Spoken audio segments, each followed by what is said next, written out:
Alright, today we're going to bring a Honeywell LED floor lamp.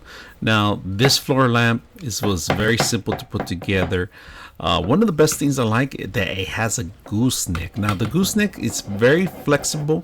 It has different dimming settings, simple touch features to turn off and on. Easy for the eyes, or if you want to use it for brightness, you can do that. So I'm going to show you a couple of ways I actually use it for. I actually enjoy this lamp, and it fits pretty much in any room. It could be a living room, it could be a kitchen, and you can even use it for your content like I do. So I'll show you what I'm talking about.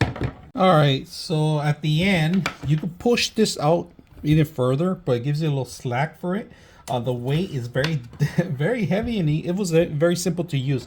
All you got to do is marry these two together and plug this in. All right, so I'm going to do that. All right, once you connect it, you're going to see the power button on. All right, you just automatically just touch it. Now, if you guys can see the lighting effect on the background, all right, we're going to change them.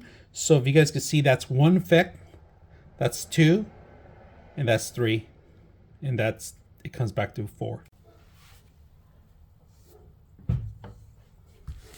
To do a lot of reviews here, and look at this.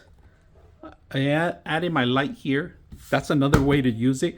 I could adjust it, get it closer to the actual product if I want. So it has plenty of features that you can use by its own, and it's pretty bright. It's bright enough to actually light up this entire area. I'm going to do a night shot too, so you guys can see how bright this thing is.